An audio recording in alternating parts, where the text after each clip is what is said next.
दरवाजा तोड़कर गुप्तवार में घुसेगा तो डर तो होगा ना। पहली बार नहीं हुआ रणवीर इलाहाबादिया का ऐसा मामला। नमस्कार दोस्तों, आप सभी जानते हैं जिस तरीके से बॉलीवुड पहले से ही अश्लीलता परोस रहा है और भारत के कल्चर को खराब करने की नींव बॉलीवुड में जैसे कि रख दी गई है। आप देख भी सकते हैं जिस तरीके से आज के परिवेश के अंदर महिलाएं इस बॉलीवुड के अंदर हो रही अश्लीलता के कारण परेशान होती हैं, कहीं ना कहीं इस बात के लिए शिकार होती हैं कि बहुत से लोग उनको गंदी निगाह से देखें।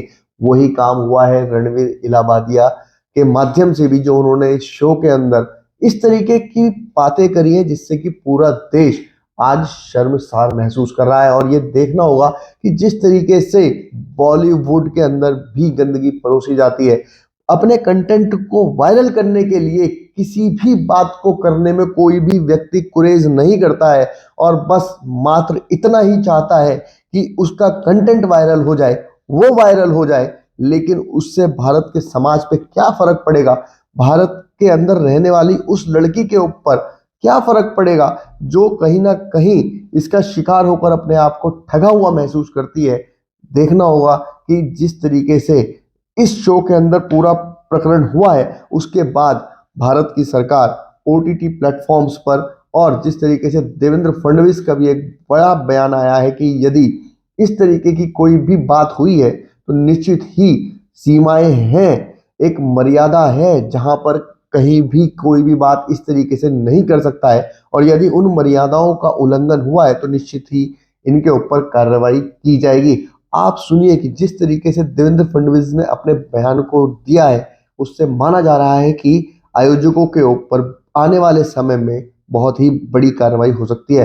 देवेंद्र फडणवीस के बयान के बाद आप देखिएगा, वो एक छोटी सी फिल्म जिसमें वो महिला, वो लड़की बता रही है कि किस तरीके से इस तरीके का कंटेंट देने वाले क्या कुछ अनजाने में देश की लड़कियों को किस हद तक उस परिवेश में झोंक देते हैं जहां पर उन्हें इसका सामना करना पड़ता है। ऐसे कुछ चीजों को कहा गया है, प्रेजेंट किया गया है, ऐसा मुझे भी पता चला है, जो बिल्कुल गलत है।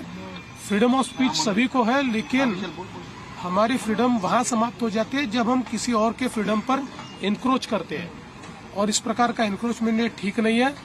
मुझे ऐसा लगता है कि अभिव्यक्ति इसकी भी कोई मर्यादाएं है।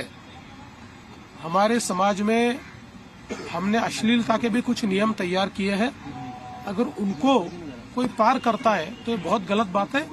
अगर ऐसी कोई बात होती है तो उसके ऊपर कार्रवाई होनी चाहिए। हेलो अंकल, नमस्ते आंटी, मेरा नाम है लड़की। मैं ना आप सब कैमरा के पीछे वाले जादूगरों की बहुत बड़ी फैन हूँ।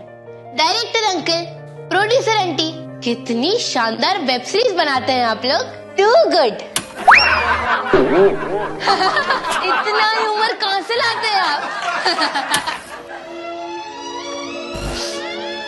इतना इमोशन कैसे क्रिएट करते हैं आप? इतनी मस्ती, वाह, स्क्रीन पर कैसे लाते हो आप लोग?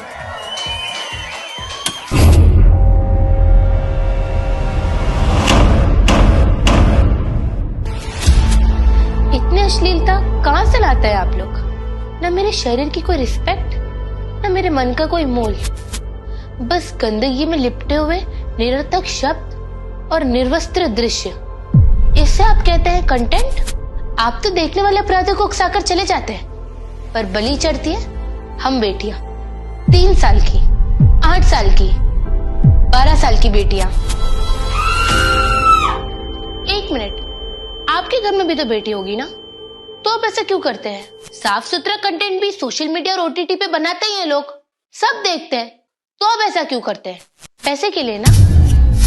कैसे कैसे शब्द लिखते हैं आप, कैसे कैसे कॉस्ट्यूम्स, कैसे कैसे सीन्स, शर्म नहीं आती, दया नहीं आती?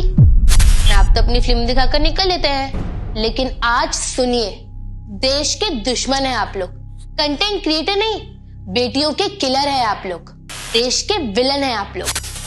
हम लड़कियों की रिक्वेस्ट है, प्लीज प्रोवोकेटिव और अश्लील फिल्म्स बनाना बंद कीजिए। Please change your scripts, change your directions. OTT and social media are not your license to exploit us. Save the culture, save the nation. a call to retrieve the nation from the menace of rapes and cultural attacks on our civilization by misuse of OTT and social media platforms, films and pornography promotion. यदि आपको ये जानकारी अच्छी लगी हो तो हमारे channel को सब्सक्राइब करें, वीडियो को ज्यादा से ज्यादा शेयर करें और ऐसी खबरों के लिए हमारे साथ जुड़े रहें। धन्यवाद।